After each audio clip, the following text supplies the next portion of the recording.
vois qu'il y a Sébastien. Ah, parfait. Bonjour Sébastien. Bonjour John. Salut, ça va? Alors Sébastien, tu es à Arles. Bienvenue. Attends, je te passe, il y a Adrien qui va prendre le relais. Valentin, je prends toi pour l'écran. Salut Sébastien et merci d'être là. On va bientôt te projeter sur un grand écran dont tout le monde va te voir. Sébastien, c'est le fondateur de ce Sandbox, une plateforme de jeu, un métaverse, puisque c'est le sujet, qui utilise la technologie blockchain et notamment les NFT. C'est vraiment un leader, un pionnier. On est très content de te recevoir, Sébastien. Et voilà, on vient de parler avec John des NFT d'une manière générale. Il a évoqué l'achat de land, l'achat de goodies virtuels. Toi, tu as créé tout un écosystème assez complet. Encore une fois, merci d'être là et on te laisse un petit peu faire la présentation de Sandbox. Te voilà en grand écran devant tout le monde. Eh ben merci et bonjour à tout le monde. Désolé de ne pas pouvoir vous voir, sauf si peut-être on tourne l'écran, je peux avoir une petite aperçu de l'audience. Voilà, j'aurais aimé être avec vous en présentiel, mais j'ai eu des petits soucis de logistique. En tout cas, ça fait plaisir de voir tout le monde dans l'amphithéâtre. Bonjour à tous. Et vous avez déjà eu une très belle entrée en matière de la part de John. Je pense qu'il a mis la barre très haut par rapport à cette introduction que tu as. Donc, je vais essayer de tenir la chandelle en vide, comme on dit, et poursuivre, continuer à captiver votre intérêt avec la présentation de ce que l'on fait avec Sandbox, qui est donc un métaverse dans le jeu vidéo, plus spécialisé dans l'univers du jeu vidéo, avec des marques, des célébrités et du contenu créé par les joueurs. Est-ce que vous voyez tous mon écran? Ouais, c'est bon. Super. Et merci aussi parce que c'est la pause déjeuner, je pense. J'ai à peu près combien de temps? 20 minutes, 30 minutes pour vous présenter? Oui, une trentaine de minutes. Ok, super. Alors, on va faire ça.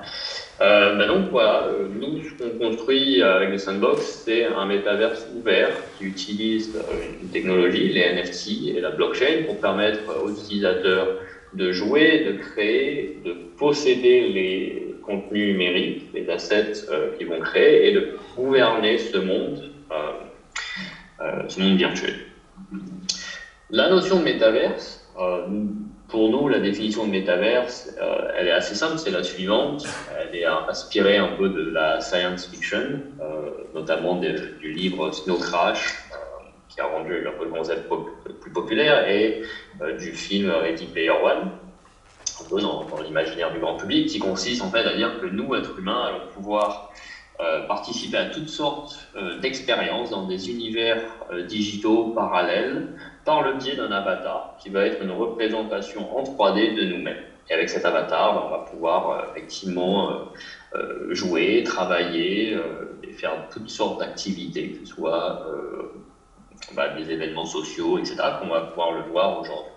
Alors, par avatar 3D, on ne va pas forcément entendre que de la VR, ça peut être juste un personnage, et donc, dans le sens plus général, on va retrouver dans les métavers des sociétés comme Facebook Horizon, Fortnite, Minecraft, Roblox, etc. Nous, on cherche à faire un métaverse décentralisé, et donc on va voir ce que ça veut dire. Déjà, à la base, on pense que le métaverse, du coup, va être construit à majorité, 99% de son contenu va être fait par les utilisateurs, et le reste, petit 1%, sera du contenu premium avec les marques. Ces marques, on va retrouver dans Sandbox comme les Schtroumpfs, Atari, Walking Dead, des célébrités comme Snoop Dogg qui nous ont rejoints récemment, vont apporter aussi de la culture, c'est-à-dire que dans cet univers, dans ce monde 3D, plutôt que d'arriver dans un univers vierge où finalement on n'a aucun repère, pas de landmark, on va trouver des éléments avec lesquels on est déjà familier, et du coup ces éléments vont nous permettre de faire le lien entre le monde physique et le monde virtuel, c'est-à-dire que si j'identifie des marques avec lesquelles je suis familier, assez naturellement je vais me diriger vers elles, et de la même manière vont faire les autres utilisateurs, et donc ça va, les premières interactions sociales avec des nouveaux utilisateurs au sein de ce monde virtuel vont être drivés par ces éléments de culture. Ensuite, il y a quelque chose d'assez unique aussi, j'en reviens à l'idée que le contenu va être fait pour l'utilisateur, c'est ces marques vont mettre à disposition des contenus sous forme de NFT que les créateurs vont pouvoir utiliser pour pouvoir construire leurs propres jeux, leurs propres expériences, leurs propres aventures, leurs propres histoires, etc. Et les publier à leur tour sur la plateforme.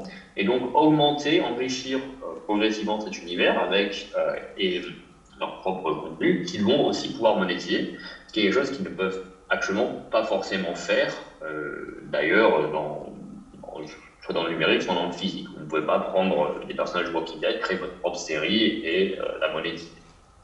Le type d'expérience qu'on va pouvoir rencontrer dans cet univers, des expériences nouvelles, parce que quand on possède les assets numériques, en fait, on rentre dans un nouveau paradigme dans lequel on va pouvoir envisager des nouveaux usages de location, de transfert, de marketplace, etc. On va pouvoir jouer, on va pouvoir faire des rencontres, socialiser et surtout transformer et gagner un revenu, gagner un salaire, voire plus, par le biais de nos activités et du temps que l'on va pouvoir dédier et passer dans ces univers. Pour ça, on utilise des technologies, blockchain, Ethereum, qui on va construire. D'ailleurs, on est un des co-créateurs du standard IRC 1155, qui est l'un des supports pour les NFT dans Sandbox. Et à partir du moment où effectivement on utilise des NFT et on accepte, comme John nous a très bien présenté auparavant, que les NFT peuvent avoir une valeur, et cette valeur peut être transférable, on va pouvoir facilement envisager des ouvertures économiques et notamment la création de toute une économie numérique de services autour de ces NFT. Ces services derrière vont permettre la création de nouveaux métiers, nouveaux jobs du métaverse qui vont permettre de rémunérer des gens sur la base de leur talent, leur contribution, le temps et la valeur qu'ils vont apporter à la plateforme. Et on va voir un peu en détail de quel métier ils retournent dans cette présentation. On va pouvoir aussi toucher à des sujets un peu plus ouverts, type la finance décentralisée appliquée aux jeux vidéo et même la gouvernance de ce monde par le biais de la détention d'assets. Donc vous l'aurez compris, donc, dans Sandbox, les joueurs peuvent créer, posséder et monétiser les expériences et les assets qu'ils détiennent. Cela démarre en fait par posséder un terrain virtuel dans notre univers. Sur ce terrain, vous allez pouvoir monétiser, publier et monétiser vos expériences. On fournit en tant que plateforme tous les outils de création pour pouvoir faire vos NFT, pouvoir faire vos expériences. Et on a aussi un modèle économique où les utilisateurs, finalement, en passant du temps dans vos expériences, en passant du temps sur vos jeux, etc., vont être aussi incentivés et même pouvoir générer un revenu provenant du fruit de leur activité. C'est un nouveau business model en économie de jeux vidéo qui s'appelle le Play to Earn, que je vais vous décrire aussi en détail. Pour nous, c'est assez révolutionnaire. C'est ce qu'on pense être le futur du gaming, où finalement les joueurs et les utilisateurs sont rewardés par rapport à l'engagement, au temps, à la valeur qu'ils vont apporter dans la création de contenu ou même dans la participation à des activités sociales, etc. Et non être justement les gens qui vont être juste les vaches à lait, comme par auparavant, dans l'univers du jeu vidéo. Ils deviennent une partie intégrale d'un écosystème économique basé sur cette économie, sur les NFT. Dans notre écosystème lié aux jeux vidéo, on a différents outils. Voxedit, un éditeur 3D qui permet de faire des contenus 3D en voxel, comparable à un peu des Lego numériques, c'est ça le voxel, animés. On va pouvoir ensuite les publier sur une marketplace où du coup d'autres utilisateurs, d'autres créateurs peuvent les acheter. Du fait qu'ils vont devenir des NFT, ces contenus peuvent être aussi achetés, publiés et transférés librement à d'autres utilisateurs ou mis en vente sur d'autres marketplaces d'ailleurs. Et enfin, un des outils principaux de la plateforme Sandbox va être le Game Maker, qui est un outil phare qu'on a déjà lancé, qui permet en fait de donner une utilité à ces NFT. Donc, c'est pas juste de la rareté virtuelle ou de la scarcity ou une esthétique. Là, vraiment, avec les assets de jeux vidéo, ils ont une utilité. Cette utilité, ça va être de pouvoir créer vos propres expériences, d'ajouter des ennemis, des plateformes, tout type de contenus qui sont un peu des briques par rapport au type de jeu que vous voulez faire. Et la particularité de notre Game Maker, c'est que vous allez pouvoir faire ça sans aucune connaissance en programmation. Juste pour vous donner un aperçu de l'écosystème du métaverse, le métaverse, beaucoup de sociétés vont essayer de s'approprier ce titre en disant c'est nous le métaverse, c'est le métaverse. En réalité, le métaverse, c'est des centaines, voire des milliers de boîtes qui travaillent à apporter une solution, une partie de la solution à ce concept général. Et Et donc, vous allez pouvoir retrouver d'un côté des solutions liées aux avatars, à l'identité, d'autres aux user interface, à l'infrastructure, à toute l'économie, système de paiement, connectivité, etc. Et après des mondes virtuels dans lesquels les utilisateurs vont se rencontrer, qui vont prendre soit la forme de mondes centralisés, tels que Fortnite, Roblox, Minecraft, dans lequel en fait centralisés parce qu'ils sont opérés par une seule société et les utilisateurs sont entre guillemets bloqués à l'intérieur, ils ne possèdent pas leurs données, ne peuvent pas finalement sortir. Et toutes les règles de monétisation ont été imposées par cette société. Et de l'autre côté, des métavers décentralisés, parmi lesquels Sandbox, mais aussi d'autres, Decentraland,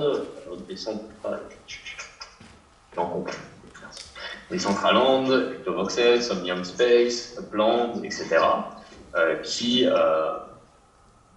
vont vous permettre, en fait, dans cette approche décentralisée, vont permettre aux utilisateurs d'utiliser librement leurs assets par le biais d'interopérabilité d'un monde virtuel à un autre, d'ailleurs, et donc accroissant l'utilité et la valeur de ces NFT.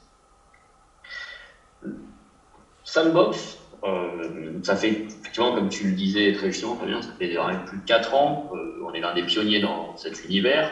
On a lancé les différents outils de création de la plateforme, on a une communauté assez engagée, on a plus de 450 000 utilisateurs, plusieurs centaines de créateurs actifs, et une particularité aussi, c'est qu'on a une map de 166 464 terrains au total, c'est un carré de 408 par 408. Chaque terrain, c'est une parcelle digitale sur laquelle une expérience peut être publiée, qui est assez grosse, ça représente 100 mètres carrés par 100 mètres carrés en termes de surface, donc avec un avatar à taille humaine, ça met 1 minute 30, 2 minutes à traverser, sans obstacle, sans ennemis. Et donc, du coup, on va pouvoir se représenter, ça permet des opportunités intéressantes en termes d'espace de créativité. Et ces parcelles ont la particularité, en fait, de vous allez pouvoir mettre votre logo dessus pour renforcer cette notion de c'est un NFT qui m'appartient, donc je peux le personnaliser.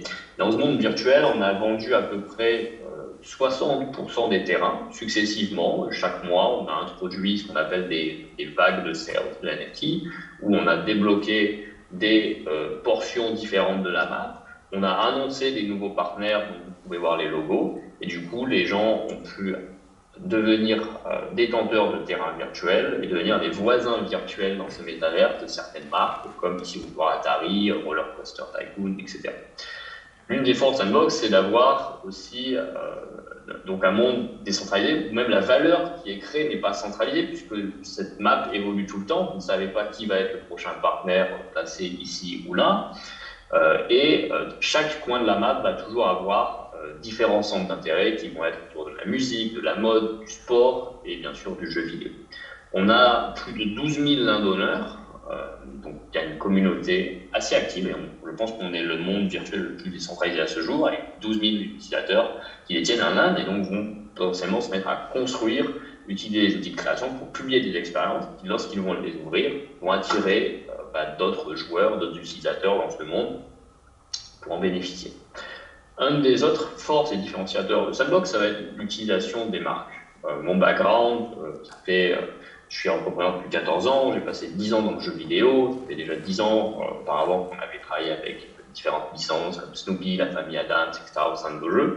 Et donc assez logiquement, on voit le rapprochement dans le jeu vidéo, la force des marques, hormis la culture, ce qu'elles vont apporter, c'est de permettre de toucher des plus larges publics. Donc on touche plus d'1 milliard de personnes derrière à travers ces 165 marques qui vont être dans le jeu vidéo avec Atari, Roller Coaster Tycoon, Square Enix, dans l'entertainment avec Walking Dead, Shaun the Sheep, Smurf, Care Bears, Hell's Kitchen, etc. Dans la musique avec des artistes comme Deadmau5, Blondish, Avenged Sevenfold, Snoop Dogg. Dans le sport avec des clubs de football, des marques de sociaux, c'est dans la mode, même la mode virtuelle, et dans d'autres marques. Donc là, je vais vous montrer quelques exemples. Pororo, qui est l'équivalent du Disney, mais en Corée, c'est assez connu. Si vous avez des enfants qui connaissent déjà peut-être Pororo, Snoop Dogg ou The Walking Dead. Et derrière, en fait, ça projette une idée assez intéressante, mais dans quel monde virtuel est-ce que je peux, en tant qu'utilisateur, rencontrer à la fois un zombie de Walking Dead, une créature un Smurf ou une créature de Pororo, un petit animal tout mignon, et Snoop Dogg aussi, et mélanger tout ça pour faire mon propre jeu vidéo. Donc ça, c'est aussi un peu l'originalité de ce que permet Sandbox. La manière dont on introduit des marques aussi, elle est assez simple, elle se déroule en plusieurs phases. La première, on l'a compris, ça va être d'afficher leur présence sur la map. Les marques achètent leur terrain dans notre univers. On va organiser une vente de terrain autour pour permettre à leurs fans, leur communauté de devenir leurs voisins virtuels, ce qui se traduit concrètement par le fait que, en tant qu'utilisateur, avec votre avatar 3D, vous marchez au sein d'un terrain, comme un petit peu sur cette vidéo. Quand vous arrivez en bordure, vous traversez, vous arrivez dans le terrain voisin. En fait. Et ça, c'est aussi un paradigme assez nouveau par rapport à un App Store, un Steam Store, dans lequel vous voyez des jeux sous forme de galerie, mais il n'y a aucune relation entre ce qui se fait à côté, le jeu qui est mis juste à côté. Et la notion de voisinage, de communauté, en fait, même va aller au-delà, parce que les gens vont se mettre à créer des expériences continues, vont faire des choses qui vont prolonger à l'expérience des utilisateurs, et même s'organiser entre eux pour dire, là, on a toute la communauté des gens qui détiennent tel token ou tel NFT, et qui vont construire chacun un morceau de l'aventure, chacun sur leur terrain, et donc aussi se promouvoir. Sébastien, deuxième, oui. Ça veut dire que en tant qu'utilisateur, j'adore Snoop Dogg, je peux acheter un terrain à côté de son terrain. Je peux décider d'être son voisin. Oui, alors il y a beaucoup de demandes, dans la mesure du possible. Ça, c'est aussi la particularité de Sandbox, c'est qu'il y a un nombre fixe de terrains, mais à chaque fois qu'on arrive une lanceur, il y a des dizaines de milliers de personnes qui veulent acheter des terrains. Donc, en 2 secondes, c'est désormais le temps moyen pour que les terrains partent. Et la valeur, je ne sais pas si sur cette présentation je l'ai, donc la valeur des terrains, les 1 par 1, ça va être autour de 1100, équivalent de $800. Par contre, les plus gros terrains, 3 par 3 jusqu'à 24 par 24, on va pouvoir monter presque jusqu'à $1 million de valeur de terrain pour avoir, entre guillemets, cette exclusivité, cette présence auprès de certaines marques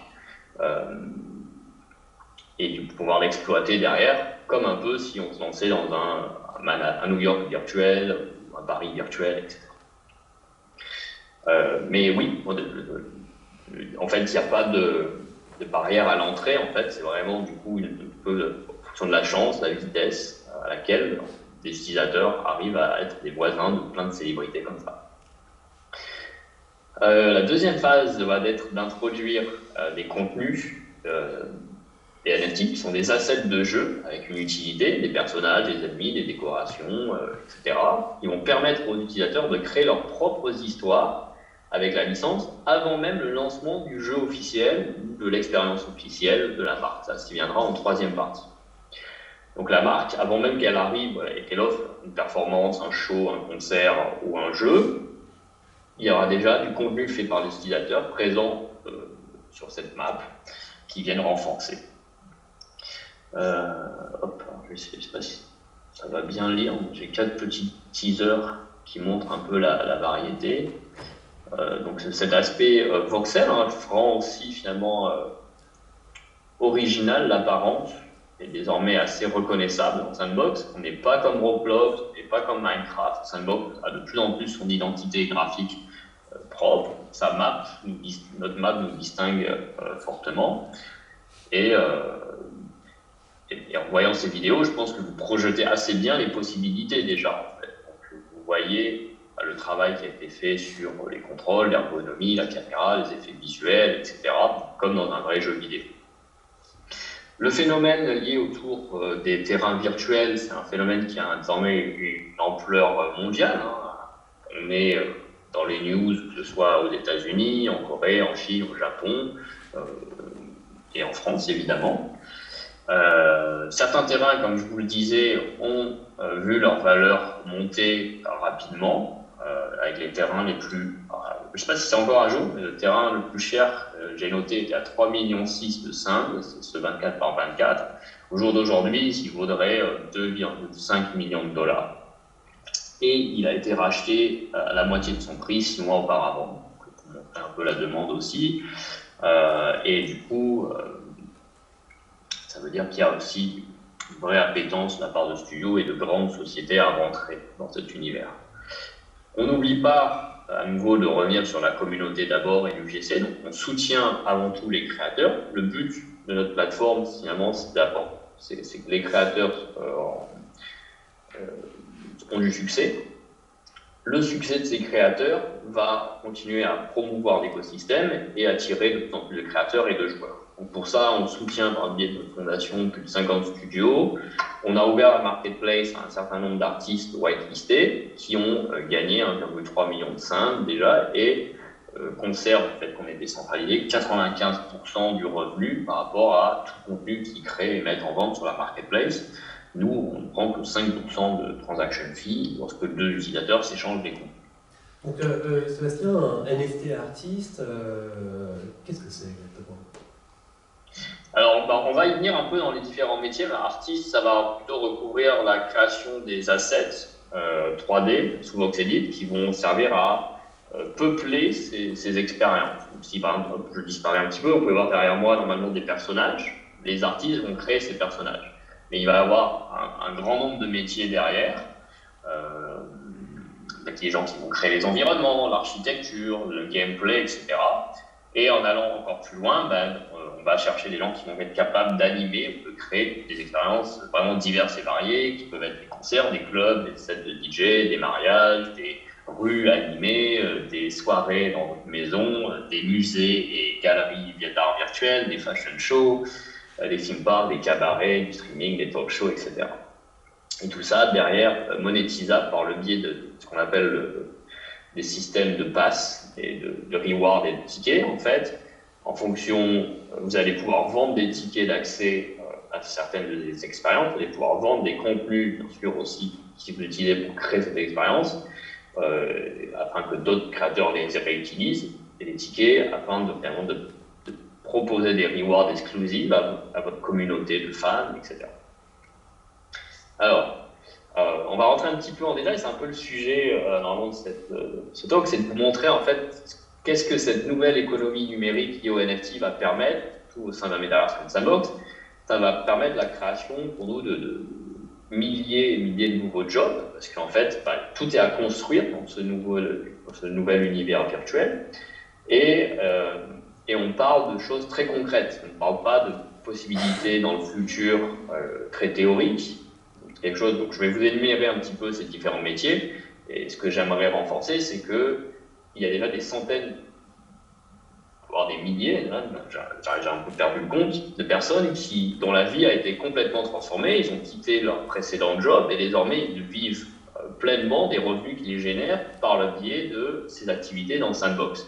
En allant plus loin, on a des studios qui se sont formés, des personnes qui ont quitté leur job et sont devenus des entrepreneurs à leur tour, ont monté des studios, ont recruté et sont parmi les premiers studios qui aussi créent sur Sandbox.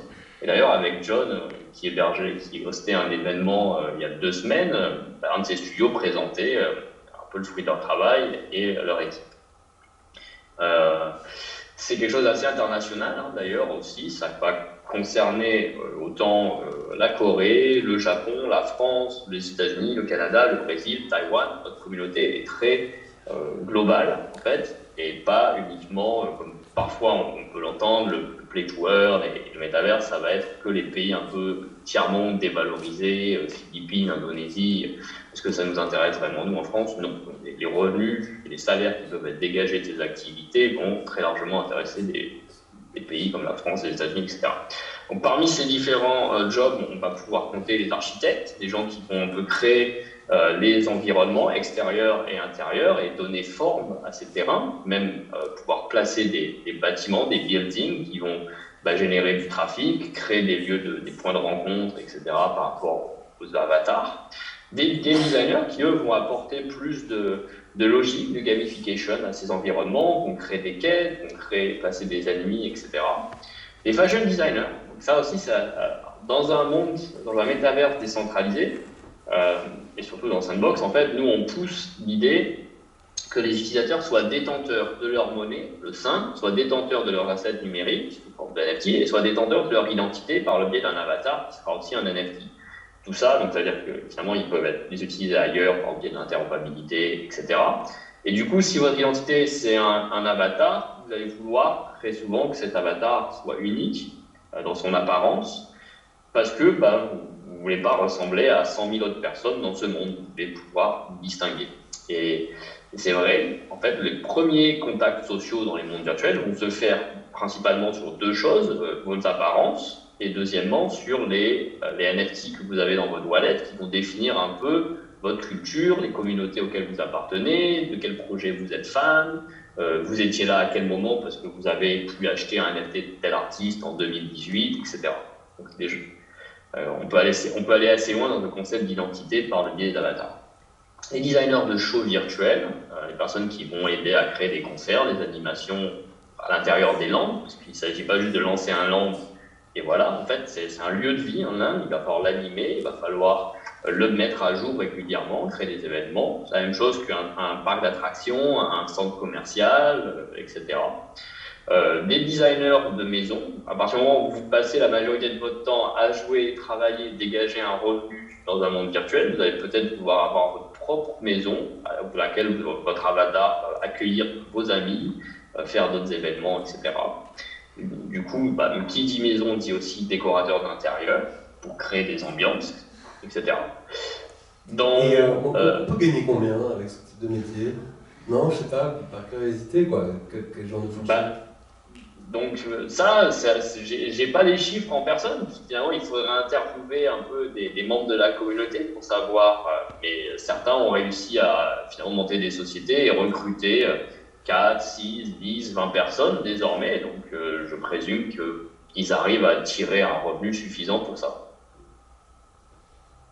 Et ce revenu est drivé effectivement par la demande derrière.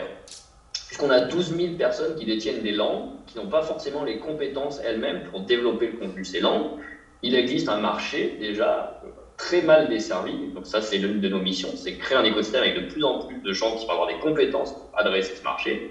Lorsqu'une marque rentre dans Sandbox, il y a une opportunité à ce que des gens créent pour cette marque aussi, etc. Les autres opportunités, parce que c'est pas que pour les créateurs, il va y avoir des opportunités pour les joueurs aussi. Désormais, passer du temps et compléter des quêtes, compléter des jeux, ça peut devenir une forme de salaire dans un métaverse. Pourquoi? Parce qu'en fait, lorsque vous gagnez, souvent dans le jeu vidéo, lorsque vous complétez la victoire, vous voyez, il y a une liste de rewards.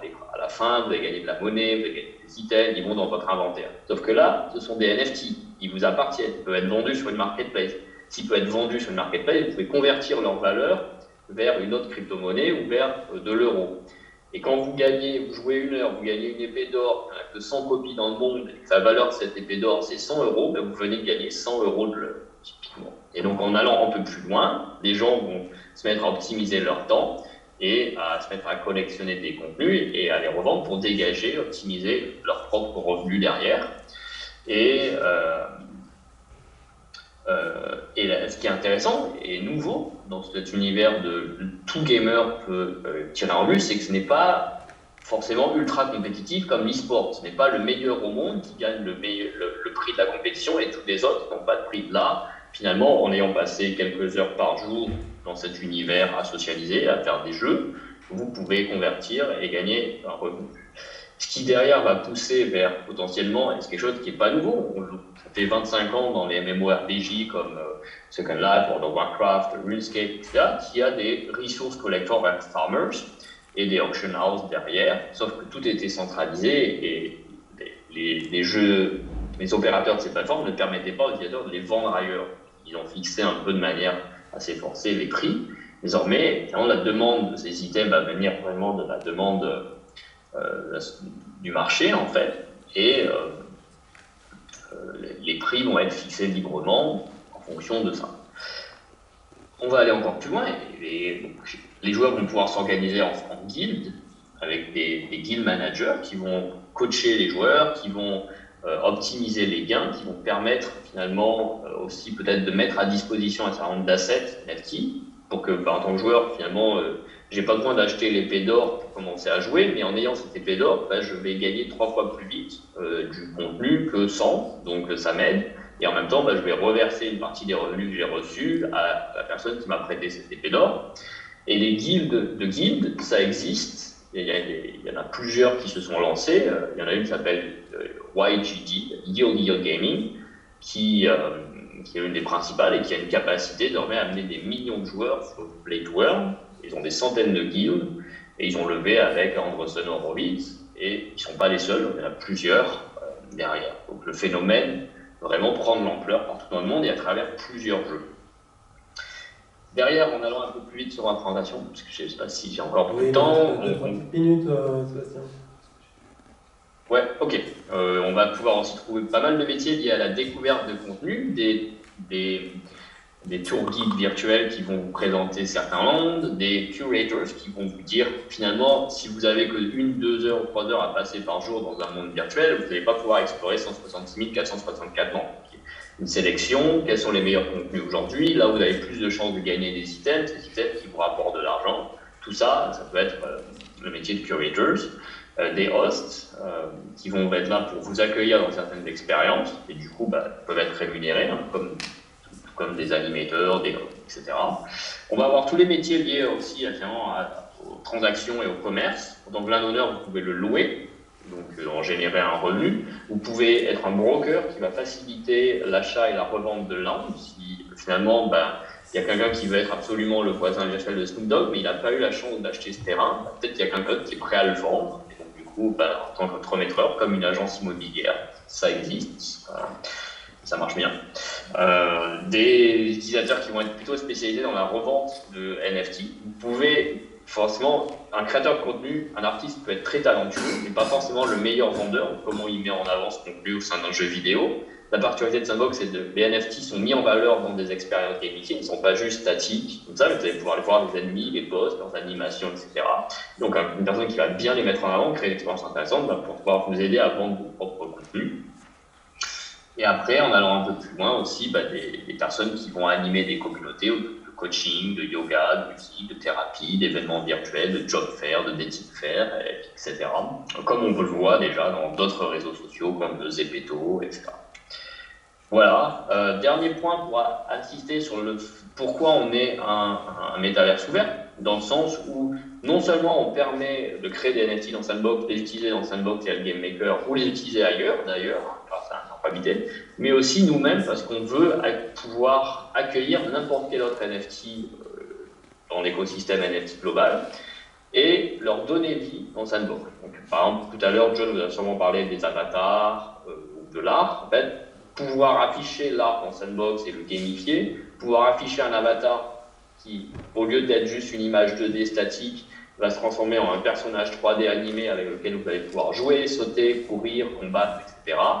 On pense que ça a une valeur forte et ça présente Sandbox comme un lieu où les détenteurs de ces avatars vont pouvoir socialiser, chatter et même créer des nouvelles expériences, de nouvelles aventures, développer un univers autour de ces contenus. En allant encore plus loin, en fait, dans cette projection, imaginez finalement Disney, tous les personnages de Disney, mais vous n'avez pas le parc Disneyland. Au lieu que ça soit Disney qui ait créé le parc Disneyland, là, il y a quelqu'un qui a créé les personnages et il y a la communauté qui crée Disneyland comme il le veut. Je trouve ça assez intéressant au XXIe siècle comme développement d'IP. Vous l'avez compris, dans Sandbox, tous les assets, dont les landes, les avatars, les entités, même les wearables qui vont customiser les avatars et les jeux sont décentralisés. On utilise pour ça des smart contracts qui sont, alors ça c'est sympa, on les a mis en open source sur notre GitHub aussi. Tout le monde peut les regarder et les réutiliser pour potentiellement ajouter d'autres utilities ou lancer leur propre projet derrière. Et enfin, pourquoi on est décentralisé aussi? Parce que la monnaie, le SAN, qui est la Utility Token Platform, permet d'accéder aux expériences, permet d'acheter des lands, des assets sur la marketplace, peut être gagné en participant et en vendant des contenus, mais aussi permet de participer à la gouvernance, c'est-à-dire voter sur des décisions clés du développement, de la roadmap, etc. La particularité aussi, c'est qu'on réinvestit 50% de tous les revenus en SANT directement pour la fondation qui va soutenir les nouveaux créateurs, les récompenses au Play to Earn et les rewards, ce qui veut dire qu'on est vraiment committé à la croissance de notre écosystème. Est-ce que les paramètres de la gouvernance vont toucher à la roadmap, à la manière dont les lands sont gérés, quels projets peuvent recevoir des grants, donc la communauté pourra décider, et d'autres paramètres importants. Alors, je vais passer un petit peu, mais je voulais montrer aussi les possibilités autour de la mode. Peut-être Artefact d'ailleurs, qui est bien une marque de plus en plus célèbre du métaverse, et la notion de pouvoir lancer des sneakers virtuels qui, dans Sandbox, ont encore l'utilité, puisqu'elles vont pouvoir impacter les attributs du jeu, la vitesse, la défense, l'attaque, des attaques.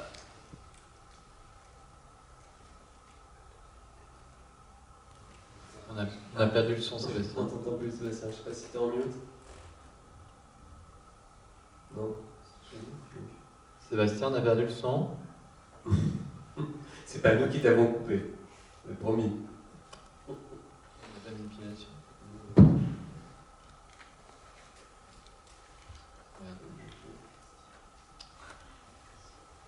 Sébastien. En plus, j'ai l'impression qu'il ne vous entend pas. Alors, on va improviser. Je ne sais pas quoi faire exactement. Jeff ? Je demande déjà de le débrancher pour voir si avec l'ordi ça marche.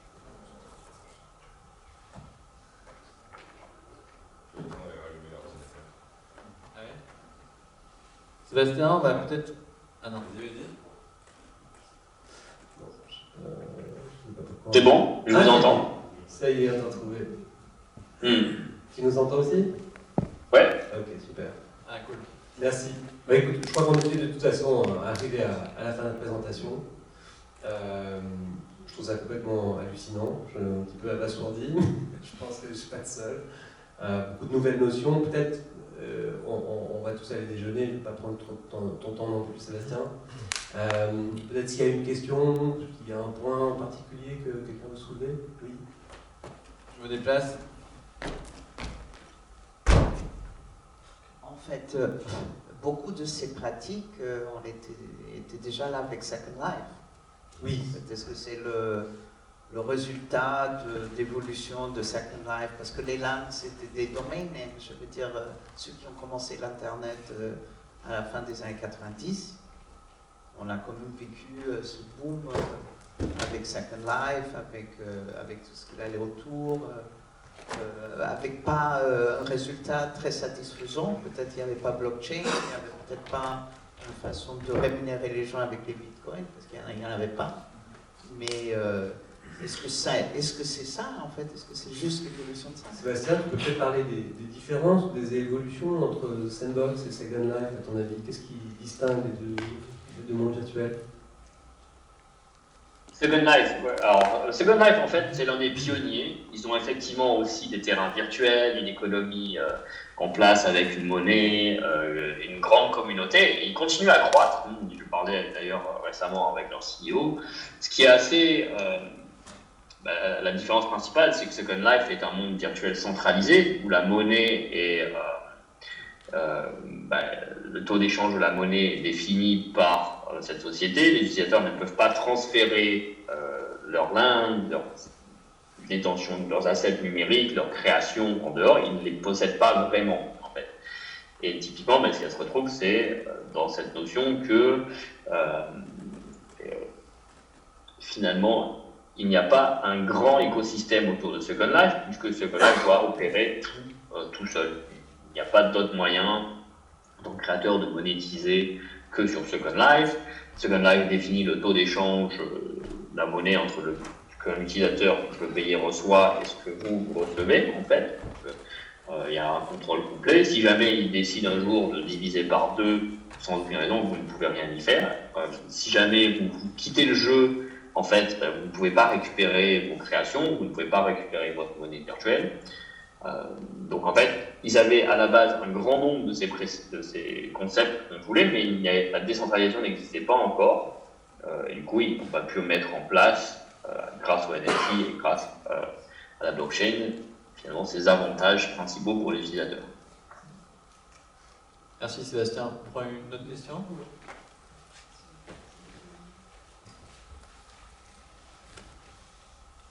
Oui, merci pour la présentation, c'est très intéressant. Par contre, quand vous dites que c'est décentralisé, j'essaie de comprendre, parce qu'effectivement, je peux imaginer qu'on peut exporter donc, les modèles 3D, ce que l'on crée à l'intérieur du système, en je sais pas quoi, GLTF, enfin j'imagine qu'il y a une conversion latex classique.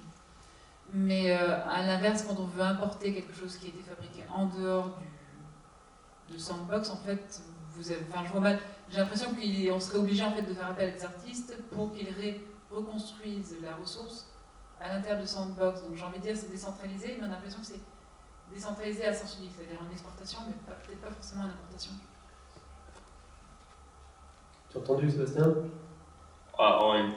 Non, si tu veux répéter la question. On se demande comment, alors on a compris comment on pouvait faire circuler des assets créés dans Sandbox. Ce qui est beaucoup moins clair, c'est comment on peut importer ce qui ne vient pas de Sandbox, ce qui n'a pas été créé dans Sandbox, et avoir de ce fait-là quelque chose qui soit véritablement interopérable, ouvert, décentralisé. D'accord. Pour ça, en fait, donc, il existe sur la blockchain Ethereum des tokens IRC 721 et 1155, qui sont des standards, ce qui nous permet, en fait, tout token de ce type, de lire sa metadata à l'intérieur, à savoir le titre, la description, le lien vers les contenus, s'ils sont stockés sur des stockages décentralisés de type ITFS, vont aussi exister de manière permanente et vont pouvoir être récupérés pour être affichés au sein de notre univers. Après, la particularité, c'est de décider si on les affiche à l'identique ou si par biais d'interopérabilité, on leur offre, on utilise juste le fait que vous détenez ce contenu, mais on offre à l'utilisateur une représentation différente de ce contenu, ce qui fait que vous pouvez posséder un CryptoKitties ou une œuvre d'art ou un asset dans Sandbox qui, dans un jeu, va devenir une épée, dans un autre va devenir une Formule 1 et dans un autre va devenir un ticket pour un concert. Ça peut aussi laisser une implémentation libre et des opportunités d'ailleurs intéressantes. Oui, on est passé vite sur les protocoles, ces standards ouverts, les fameux ERC. C'est intéressant parce que ce sont des vrais standards ouverts dans le métaverse, voilà, qui ne sont pas encore pratiqués par tous les acteurs, mais les acteurs qui se réclament de l'ouverture et de l'interopérabilité les utilisent et les adoptent. Un peu comme on a vécu dans Internet, cette harmonisation des normes aussi. Sébastien, merci encore. Je pense que quand on rentre dans Sandbox, et comme c'est un écosystème très riche, très complet, tout le monde prend une bonne claque. On met du temps moi j'ai mis du temps, pareil, un peu comme les NFT, à rentrer dedans, mais une fois que tu es dedans, c'est quand même assez exceptionnel. Et le fait que voilà, tu arrives même à convertir des métiers dans la vraie vie des gens, je trouve ça vraiment incroyable. Donc merci d'avoir été parmi nous, d'avoir pris le temps. Et voilà. Bon appétit. Bon appétit à tous, merci. Et si jamais vous avez des questions, vous êtes curieux ou intéressés davantage, à nouveau, je vous invite à nous rejoindre sur notre communauté et à parler à des personnes dont la vie a été impactée ou sont désormais impliquées de cette manière. Trop bien. Merci Sébastien. Au revoir. Bonne journée à tous. Merci pour ton temps. Au revoir.